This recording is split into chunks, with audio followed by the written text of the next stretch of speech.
새롭게 금요기도를 시작하면서 어떤 말씀을 우리가 생각해야 할까 여러 가지로 고민을 했는데 이 시대를 우리가 이겨나가기 위하여 하나님께서 우리에게 부흥의 은혜를 주셔야 한다라고 하는 이 절박성 그리고 이 일만이 우리에게는 이 시대를 이길 수 있는 유일한 길이다라고 하는 믿음으로 이 부흥에 대한 말씀들을 생각하고 함께 기도하는 것이 좋겠다라고 생각을 했습니다. 그래서 제가 부흥에 대해서 말씀을 전한 것들은 이미 많이 있지만 이번에는 로이드 존스 목사님이 1959년에 전했던 부흥 메시지 이거를 중심으로 해서 부흥을 한번 생각하는 것이 좋겠다라고 생각을 하고 앞으로 로이드 존스 목사님의 부흥 이 메시지를 중심으로 당분간 부흥에 대하여 함께 생각하기를 원합니다. 로이드 존스 목사님은 부흥의 와중에 어린 시절을 보냈습니다. 1904년 이 대부흥이 있었을 웨일즈 대부흥이 있었을 그때에 이분은 굉장히 어린 나이였습니다. 그래서 1904년 대부흥에 대하여는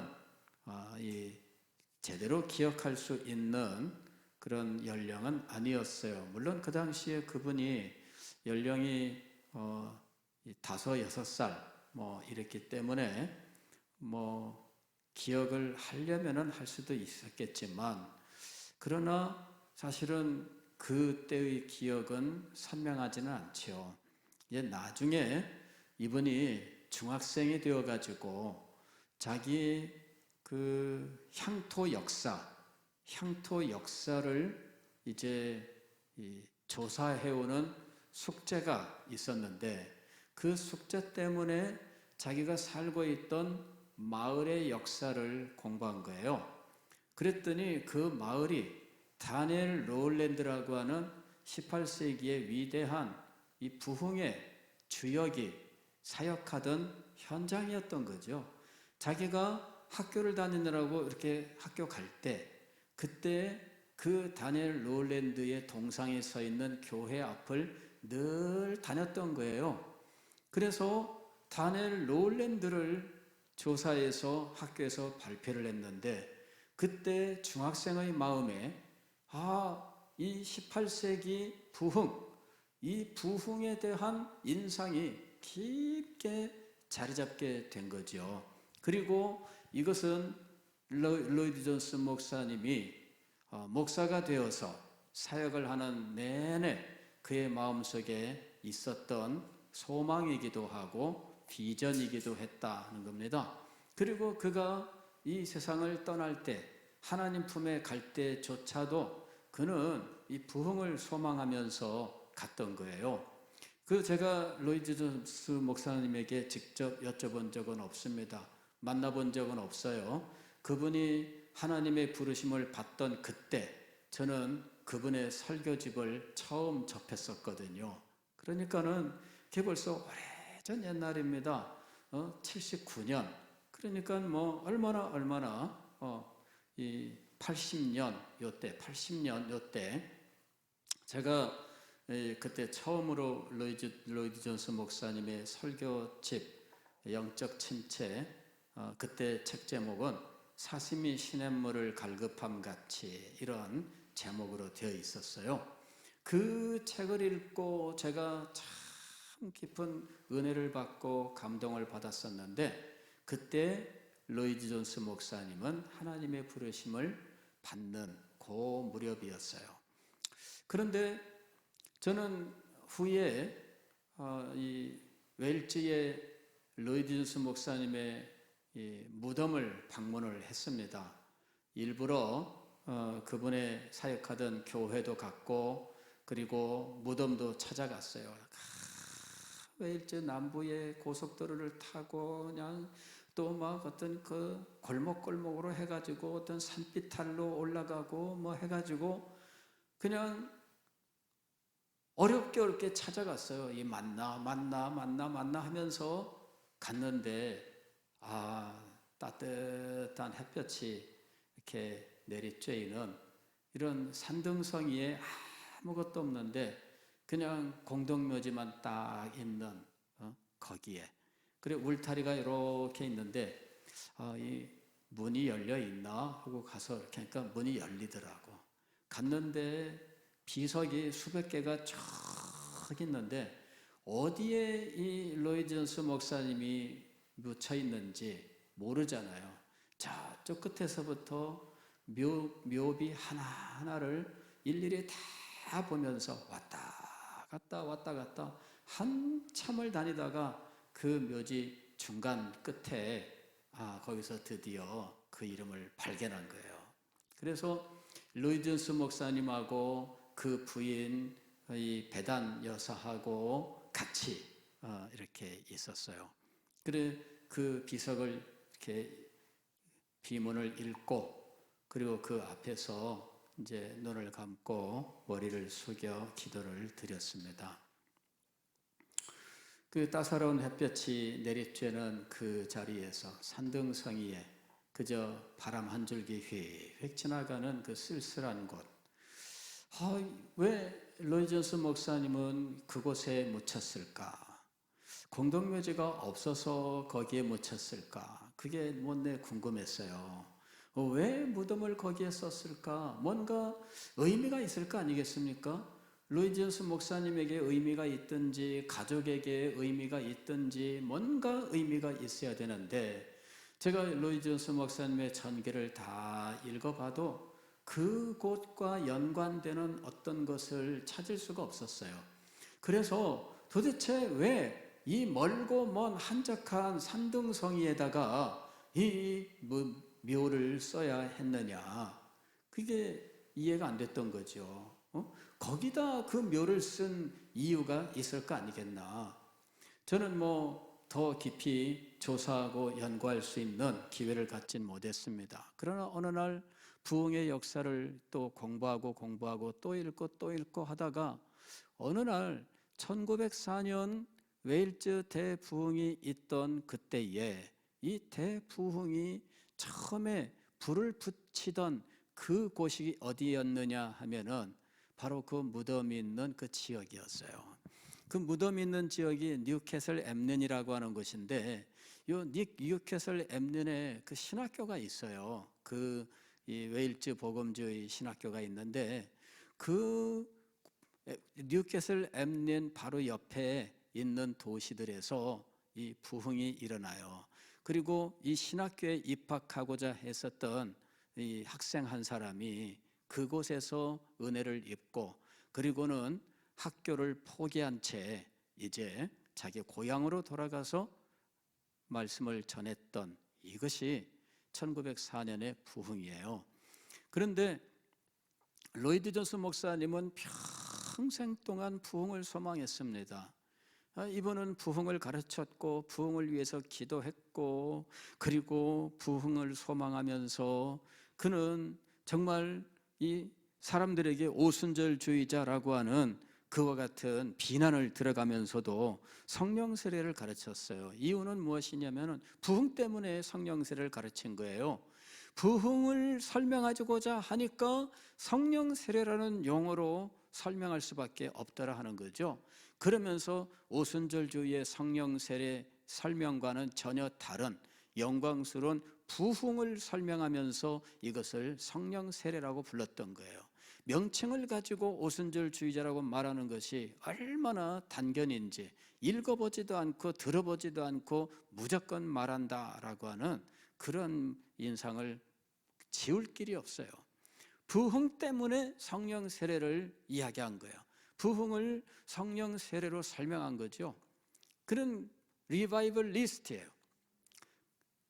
저도 리바이벌 리스트로서 그동안에 부흥을 소망하고 기도하고 말씀을 가르치고 했는데 그런데 이게 리바이벌 리스트로 사는 게 쉽지 않아요. 왜냐하면은 부흥을 내가 내 목회 속에서 아직까지도 내가 경험하지 못했거든요. 물론 조금의 은혜와 조금의 어떤 것들은 있었지만 부흥이라고 말하는 이것은 없었다 이거예요. 과거에 제가 이 부흥에 깊이 마음이 움직이고 은혜를 받고 이것을 설교할 때에 우리 친구 선교사 한 분이 저를 만나서 같이 얘기를 했습니다. 그랬더니 얼마 있다가 우리 친구 다른 목사님한테 전화가 왔어요. 장 목사님, 서울에 한번 오세요. 한번 대화합시다. 그러면서 저한테 묻는 게 뭐냐 그러면은, 목사님 부흥을 보셨습니까? 그러는 거예요. 이게 웬 말이에요? 부흥을 보다니. 나는 부흥을 보고 싶어하는 단계였지 부흥을 본 게 아니에요. 그래, 부흥을 보고 싶어가지고 그 다음부터 부흥 노래를 불렀는데, 개인적으로는 받는 은혜도 있었고 또 우리 청년들과 수련회하면서 하나님의 놀라운 은혜도 임했지만, 그러나 교회적으로 시대적으로 말하는 이 부흥은 보지 못하고 세월이 흘러가는 거예요. 그럴 때 낙심되고 실망되고 또 포기하게 되는, 이게 좌절의 연속인 거예요.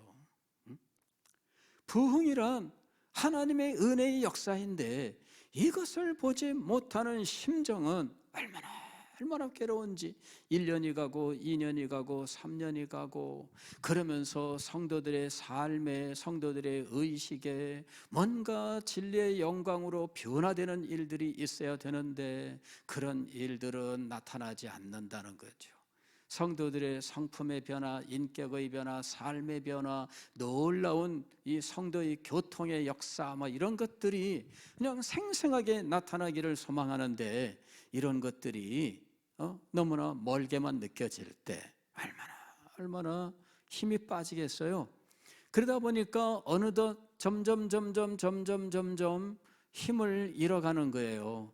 말씀은 깨달아가고 말씀을 전하는데 뭔가 저로서는 깨달음이 있지만, 그러나 이 부흥하고는 너무나 멀게 느껴지는 거예요. 그런데 시대를 보고 역사를 분별하고 그리고 이 시대를 이겨나갈 새로운 길에 대해서 기도하고 말씀을 전하고 하면서 시대를 보며 절망하는 그러한 속에서 다시 하나님께서 보여주신 것이, 그러기 때문에 부흥이 필요한 거다라는 거예요. 시대를 보면서 낙심하고 절망을 해요. 시대를 보면은 소망을 가질 게 없어요. 들려오는 소문들, 여러 가지 전망들, 이런저런 평가들, 그걸 볼 때마다 이 참 답답하지요. 그렇지 않습니까? 지금은 가나안 성도들이 참 많다 이런 말들 하잖아요. 가나안, 이걸 거꾸로 하면은 안 나가. 그래서 안 나가 성도들이 많다는 거예요. 이게 가나안 성도라고 말하더라고요. 그 다음에 모태 신앙이라고 하는 것은 이게 못한다는 거죠. 못해, 배째, 이게 모태 신앙이라는 거예요. 그래서 이거 참 이 시대가 어쩌면 이렇게 됐는지.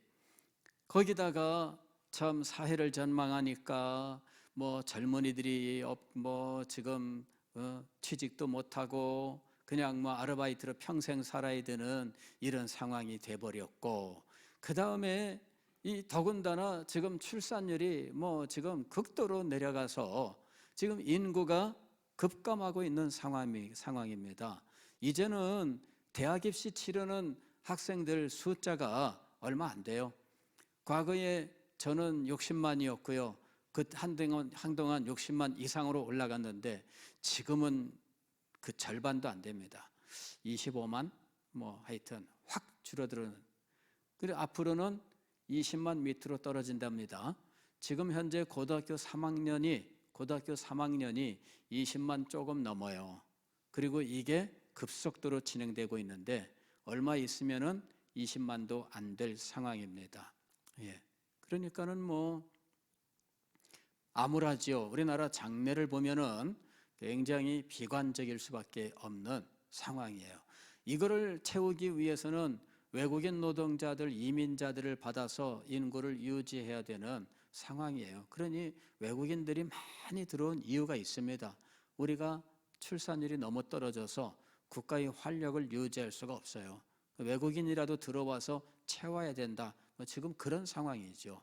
근데 교회는 이 사회보다 더 빠르게 이런 현상들이 진행되고 있고, 또 우리 교회 이 젊은이들은 교회를 다 지금 빠져나가고 있는, 그야말로 교회 탈출 시대가 돼버렸다는 거예요. 그러니 모든 것들이 부정적이고 모든 것들이 절망적인 상황입니다. 그럴 때에 우리는 낙심해야 할 것인가, 절망해야 할 것인가, 그걸 놓고 고민하다가 어느 날 탁 떠올린 것이, 그래, 다시 부흥밖에 없다라고 하는 것입니다. 하나님께서 그런 시대를 위하여 주셨던 것이 부흥이거든요. 부흥의 역사는 무슨 잘 나가는 시대의 역사가 아니에요. 교회는 힘을 잃고 성도들은 맥이 없고, 그래서 교회가 진리의 능력을 체험하지 못하는 시대, 그런 시대에 하나님께서 교회를 새롭게 하시고 성도들을 살리시는 일이 부흥이었던 거죠. 그래, 부흥이 바로 이런 시대를 위한 것이었어. 그 깨달음이 온 거예요.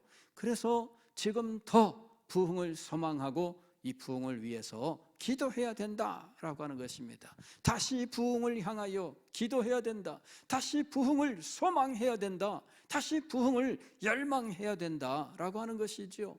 제가 수십 년 동안 기도하고 수십 년 동안 연구하고 했었던 그 일이 바로 지금 우리 시대를 위한 하나님의 답이다라고 하는 것이에요.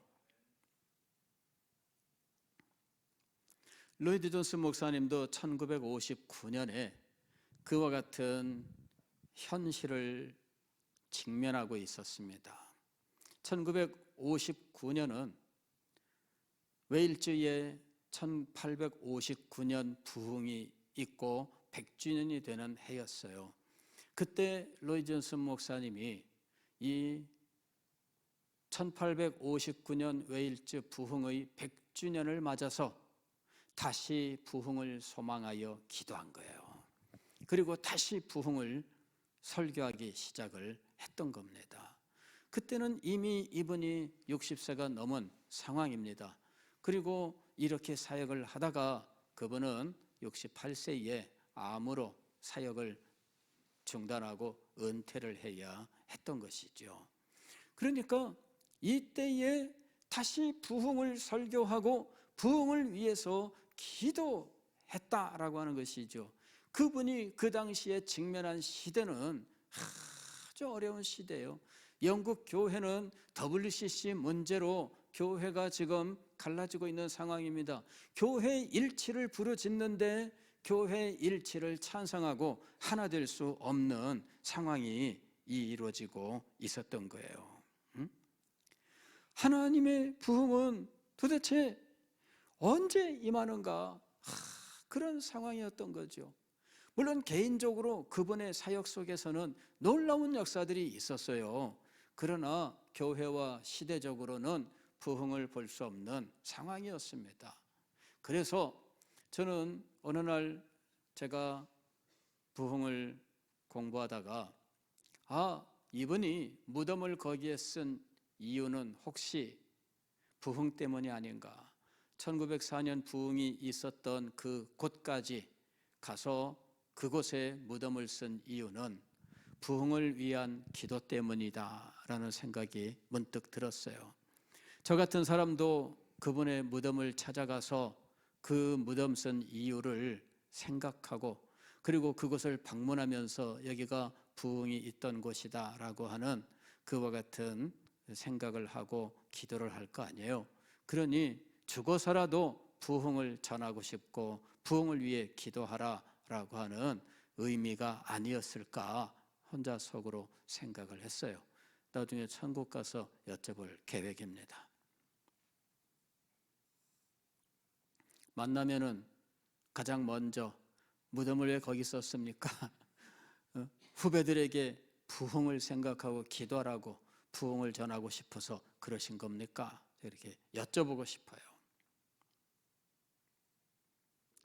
로이드 조스 목사님은 다시 부흥을 위하여 말씀을 전하면서 마가복음 9장 28절 29절 말씀을 먼저 들고 나왔어요. 여기 말씀의 배경은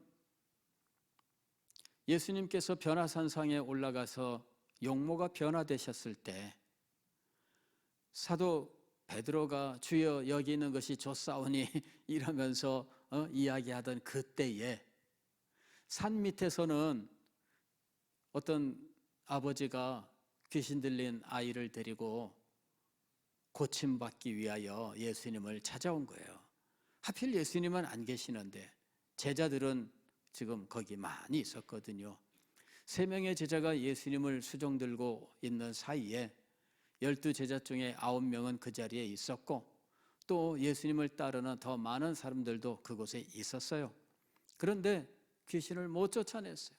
모욕을 당하고 멸시를 당하고 욕먹고 있는 상황입니다. 그때 예수님께서 오셔서 이 아이의 귀신을 쫓아내셨습니다. 그날 밤에 제자들이 예수님에게 조용히 찾아와서 여쭤본 거지요. 주님, 우리는 어찌하여 그 귀신을 쫓아내지 못했습니까? 예수님의 대답을 통해서 그들이 왜 귀신을 쫓아내지 못했는지 드러나고 있어요. 말씀을 보면은 이렇게 되어 있죠.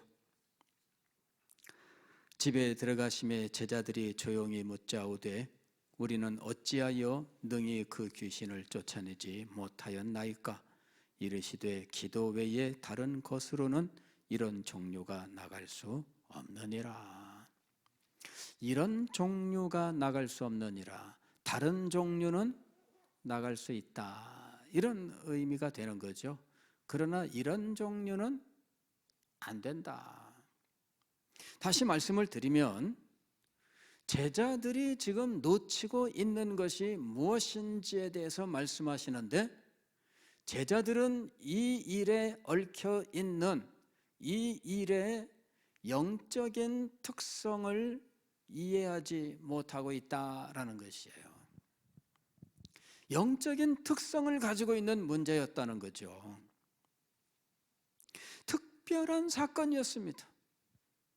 웬만하면은 그냥 제자들도 할 수 있었어요. 제자들도 2명씩 짝지어서 전도 여행을 떠났을 때 돌아와서 보고할 때 귀신들이 도망갔습니다. 이렇게 보고를 했거든요. 그런데 왜 지금은 안 됐을까요? 그때와 지금 종류가 다르다 이거죠. 영적인 특성이 있다는 거예요. 그것을 지금 제자들이 분별하고 있지 못했다라는 것입니다. 제자들이 이전에 경험했던 것과 지금 경험하는 것은 전혀 다른 종류의 것이었습니다.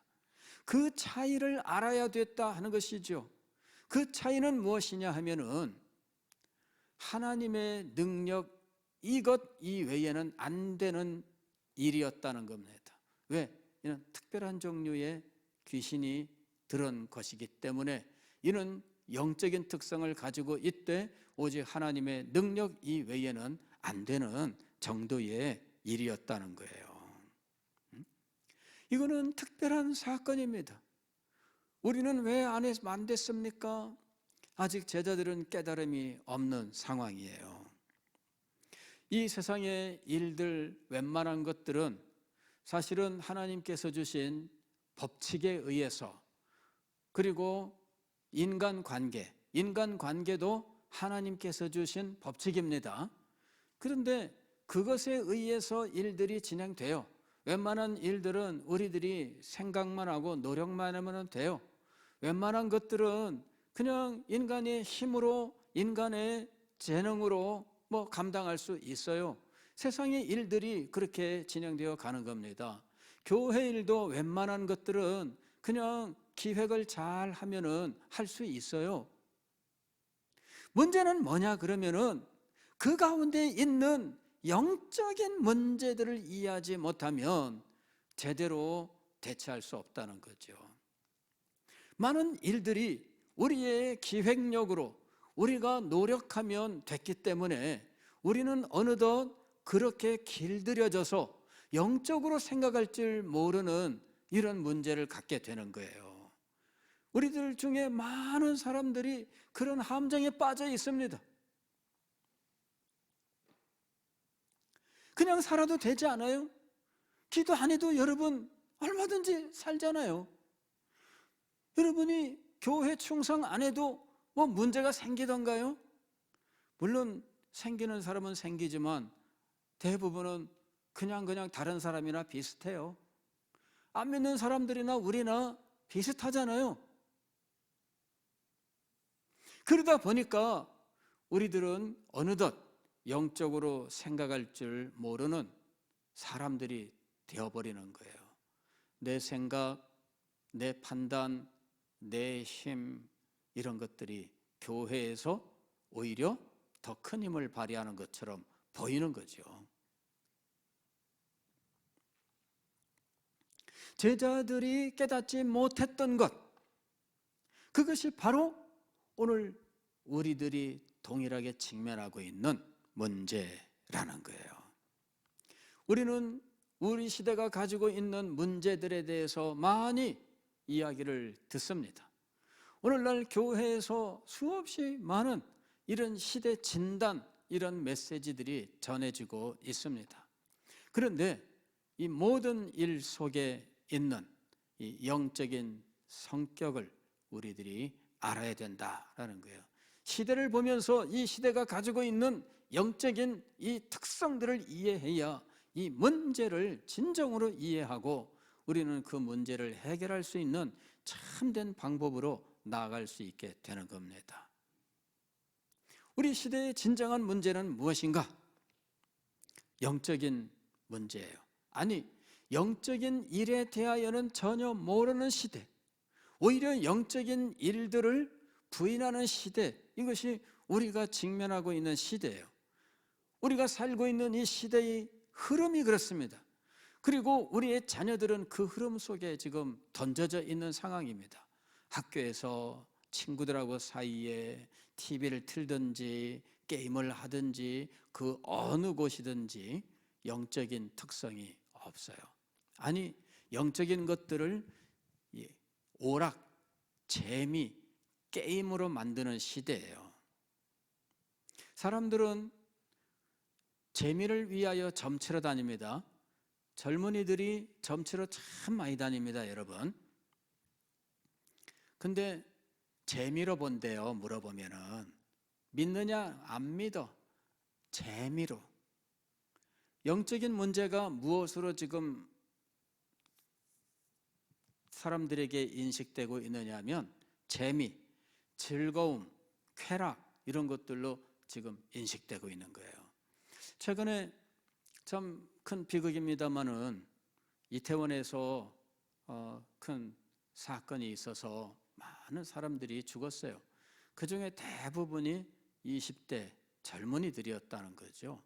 그 20대 젊은이들이 뭔 일 났다고 그 좁은 골목에 미어 터져 가지고 그렇게 몰려들었을까?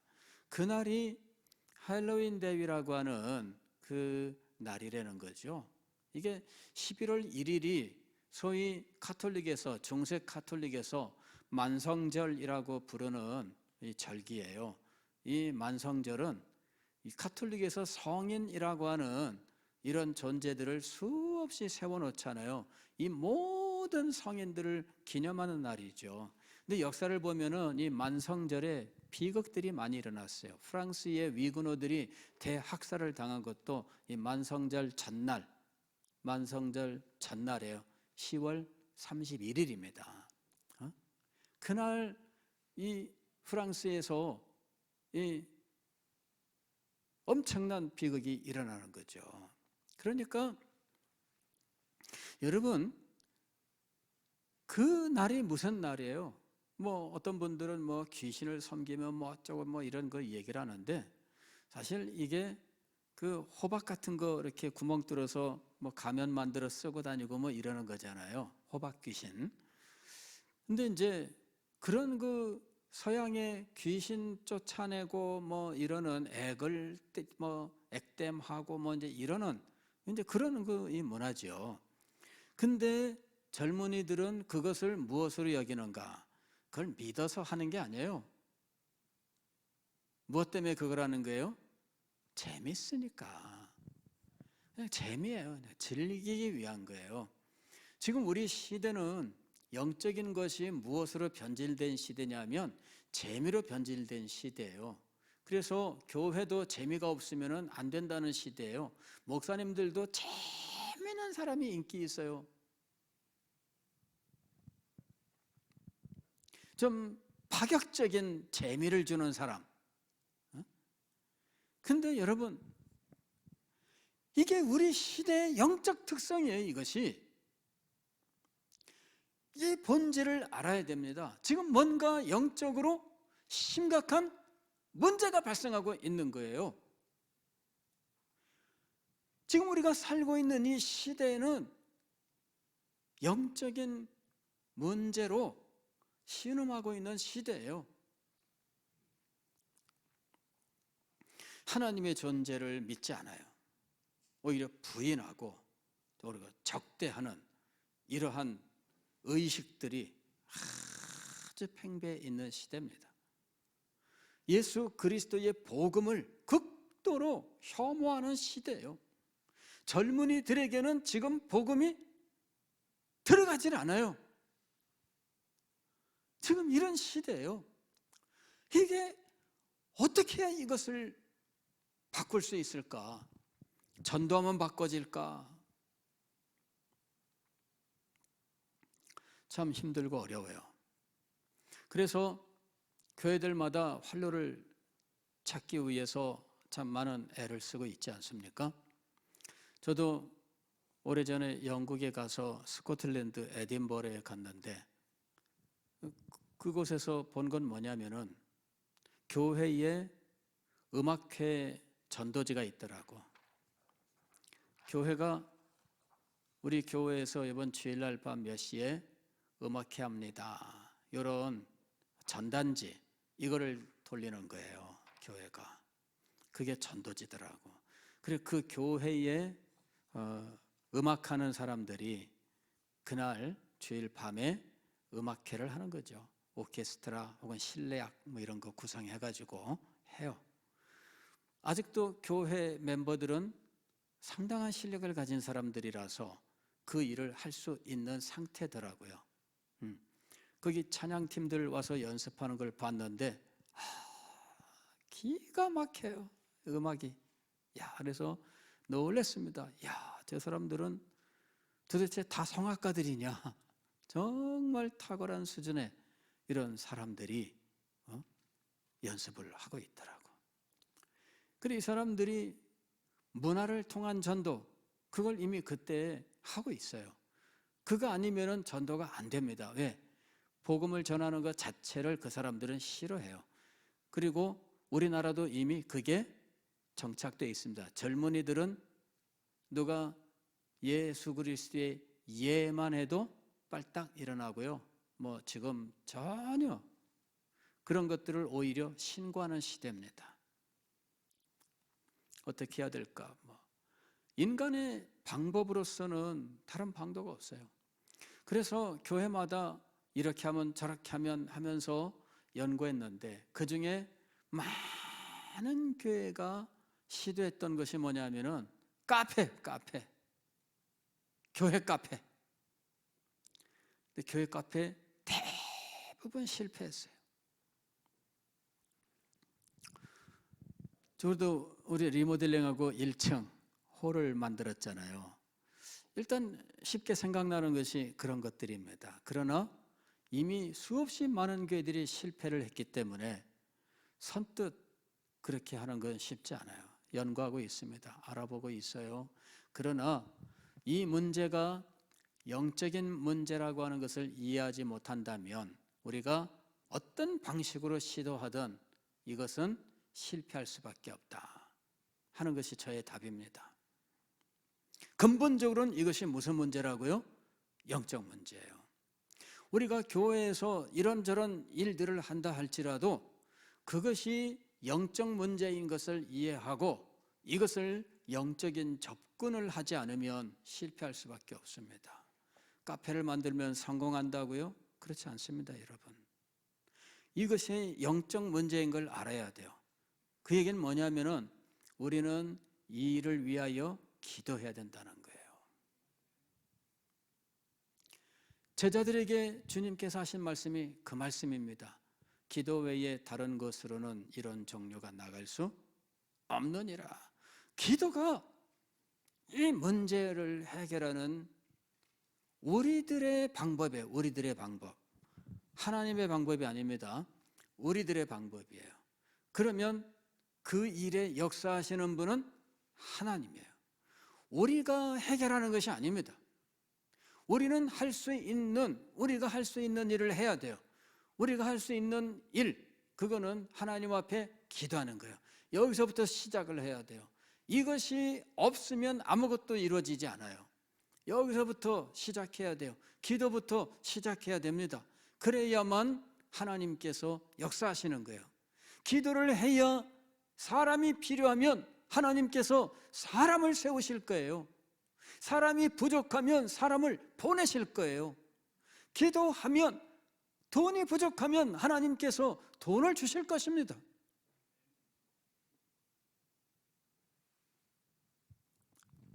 그래서 지금 우리에게 정말 필요한 것, 우리가 지금 첫 발짝을 떼야 하는 것은 기도다라고 하는 거예요. 기도다.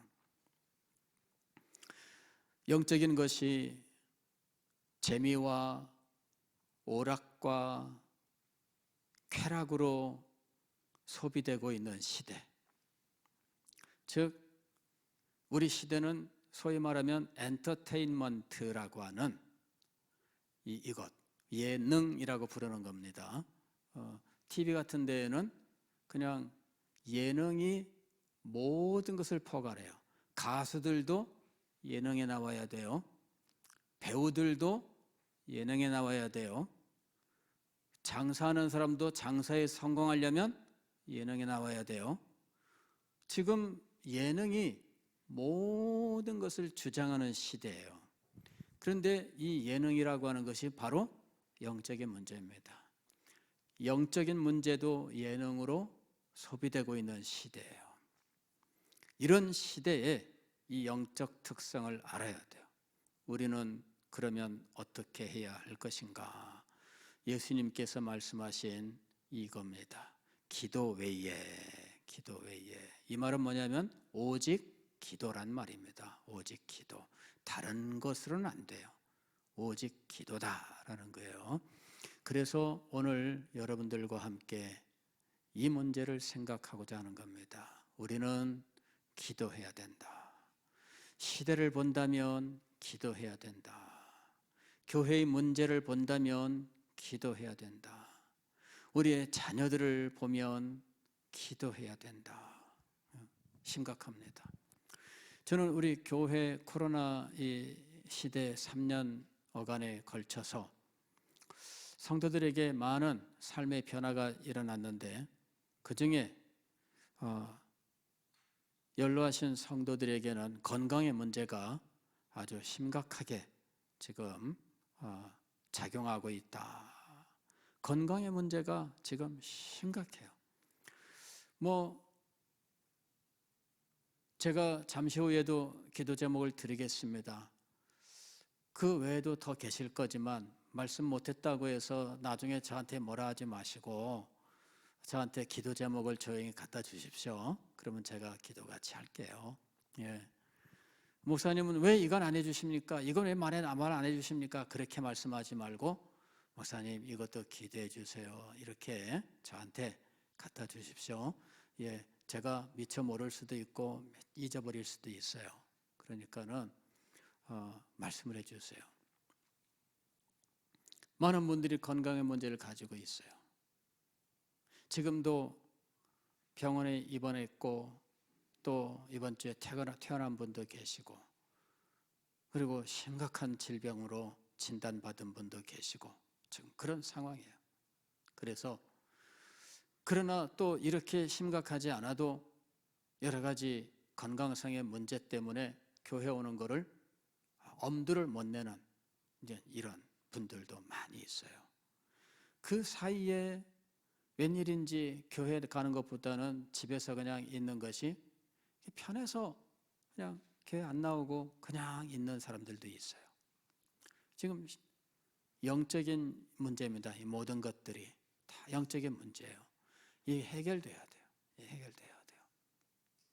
젊은 집사님들 영적으로 받아들이지 못하고 있는 이런 모습들 저는 보면서 이 영적인 문제를 볼 수 있어야 된다. 자기가 직장 생활하고 직장 생활에 여러 가지로 문제가 있고 사업을 하면서 사업에 많은 문제가 있어요. 이 영적인 문제를 이해해야 됩니다. 그 문제를 이해하지 못하면 그냥 그 속에서 헤매다가 끝나는 거예요. 그 문제를 영적으로 분별할 수 있어야 된다는 겁니다. 그러기 위해서 우리의 기도가 필요해요. 우리의 기도가 필요해요. 오늘 이 자리에 오신 분들 나의 기도 이게 필요하다. 당사자니까. 또 우리의 기도가 필요하다. 왜? 우리 모두 한 형제 자매요. 한 몸의 지체들이기 때문이죠.